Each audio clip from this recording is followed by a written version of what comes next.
aktivitas yang sangat kita gemari.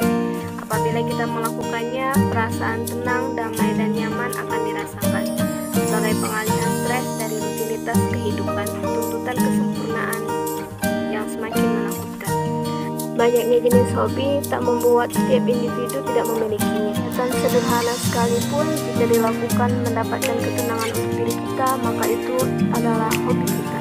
Lantas, apa kaitannya hobi kita dengan negeri ini?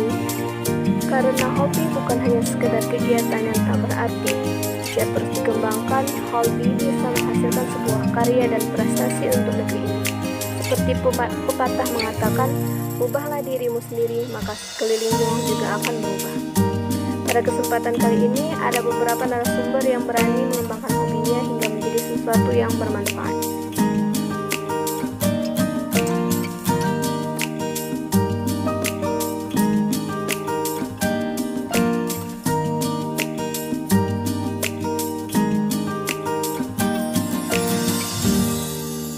Nama saya Ariska Delpi, hobi saya menulis, dan dari hobi saya ini sudah terbit dua judul buku.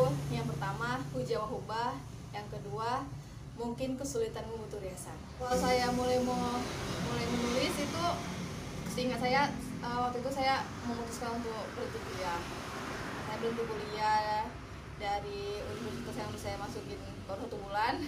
Saya berhenti kuliah, terus karena kekosongan waktu yang dari kita waktu SMA kan banyak kegiatan gitu. Tiba-tiba kita tamat SMA langsung plong gitu, langsung kosong, kegiatan kita tuh nggak ada lagi. Jadi mungkin tubuh saya kayak belum bisa beradaptasi, langsung kayak plong gitu, nggak ada jadwal apapun mau dikerjain tuh nggak ada. Jadi kayak kosong aja gitu, bosan, suntuk, gabut gitu kan. Nah saya dari situlah saya ini mau ngelakuin apa gitu, enaknya nih ngapain gitu, yang nyaman-nyaman aja, yang mesti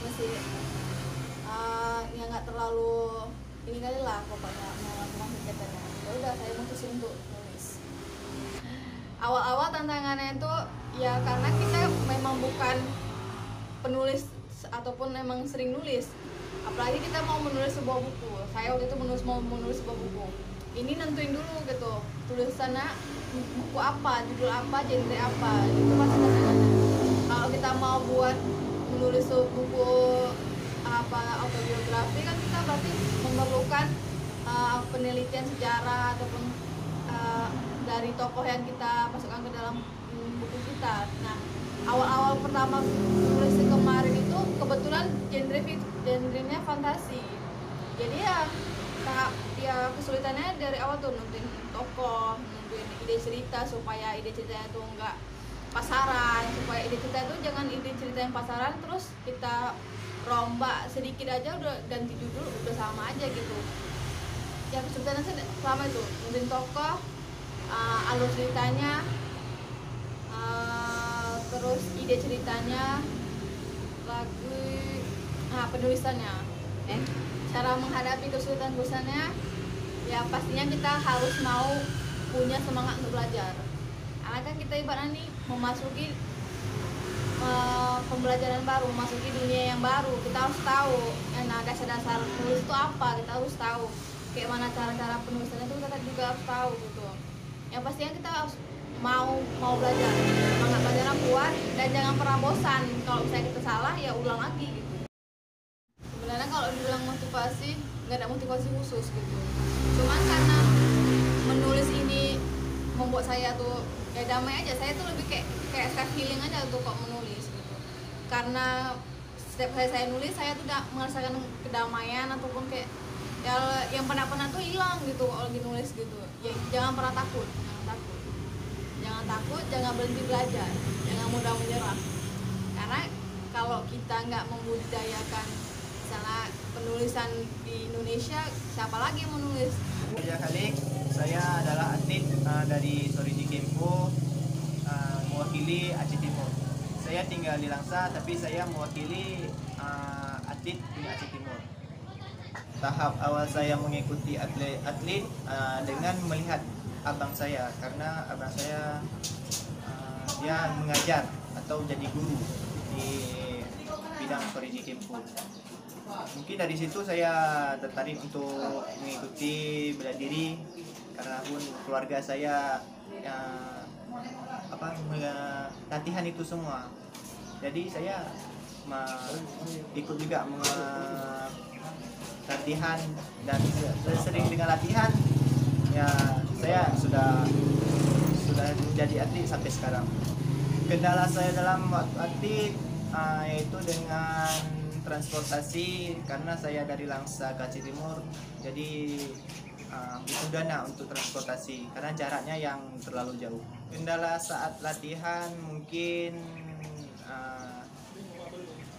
saya sering fight, jadi kendalanya luka-luka di bagian kaki atau bagian tangan. Jadi motivasi untuk calon atlet tetap semangat waktu latihan, jangan melihat capek atau sulitnya dalam latihan, karena setiap proses pasti ada capek, mungkin ada rintangannya dalam latihan. Jadi tetap semangat, karena setiap apa yang kita proses itu hasil yang lelah itu akan menjadi lebih mudah. Seberapa bahagia kakak bisa sampai ke tahap ini, Kak? Ya senang sih, bahagia menerima orderan. Awalnya sih coba-coba karena lumayan untuk menjajan sehari-hari bisa lah. Tahap awal kakak bisa sampai di sini tuh gimana ya, Kak, mulainya? Awalnya sih ngetes aja dulu, sikit-sikit coba gitu. Lama-lama kok ada nerima orderan dari tempahan dari keluarga awalnya. Makin lama kok makin senang aja nikmatin orderan ini gitu. Kalau untuk tantangan dan rintangannya ada nggak, Kak, ya? Halangannya itu ya kurangnya pelanggan, kan nggak semestinya lah pelanggan itu setiap hari datang kemari. Nah itulah jadi penghalang untuk menjahit ini, kan penjahit biasa, bukan penjahit yang ada bordirnya gitu enggak. Jadi inilah. Untuk menghadapi halangan dan tantangannya ini gimana ya, Kak, cara kakak mengatasinya? Ya menerima padanya, percaya kepada Allah Subhanahu wa Ta'ala, jangan pernah menyerah, harus menerima orderan, jangan pernah menolak, jangan pernah harus optimis, jangan pesimis lah, pokoknya harus tetap semangat. Motivasi kakak bisa sampai di tahap ini itu apa, Kak, ya? Pantang menyerah, harus percaya kualitas diri sendiri, kuncinya tetap semangat, jangan pantang menyerah. Pesan kakak untuk anak muda yang belum berani mencoba mengembangkan hobinya ini apa, Kak, ya? Pesan dari kakak gitu. Pesan saya, berani mencoba, berhasil atau tidaknya itu urusan belakang. Karena berani mencoba merupakan sebuah langkah yang besar. Bukan suatu hal yang tak mungkin untuk kita semua berubah jika dibarengi dengan kesungguh-sungguhan. Bukan suatu hal yang tak mungkin juga dengan merubah diri kita, maka sekitar kita juga akan berubah. Jika kita belum bisa berperan besar untuk negeri ini, maka setidaknya kita terlebih dahulu bisa untuk merubah diri kita sendiri. Dengan keberanian dan perubahan kita, maka kita akan memberi dampak kepada yang lainnya juga. Jatuh bangun dalam mencapainya adalah hal yang biasa, kembali bangkit adalah pencapaian yang luar biasa. Pantang menyerah harus kita tanamkan dalam diri ini untuk mencapai sebuah keinginan yang berarti. Saya Yana Atiyah mengucapkan terima kasih kepada semua pihak yang terlibat. Saya akhiri dengan wassalamualaikum warahmatullahi wabarakatuh.